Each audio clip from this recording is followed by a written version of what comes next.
ياسين والقرآن الحكيم إنك لمن المرسلين على صراط مستقيم تنزيل العزيز الرحيم لتنذر قوما ما أنذر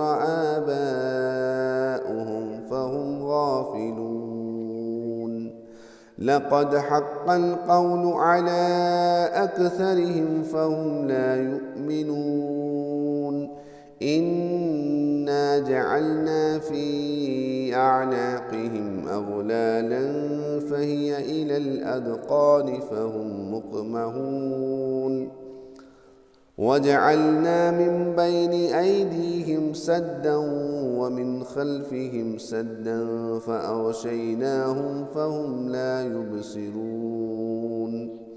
وسواء عليهم أأنذرتهم أم لم تنذرهم لا يؤمنون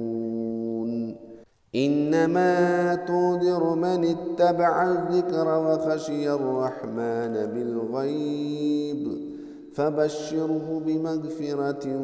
وأجر كريم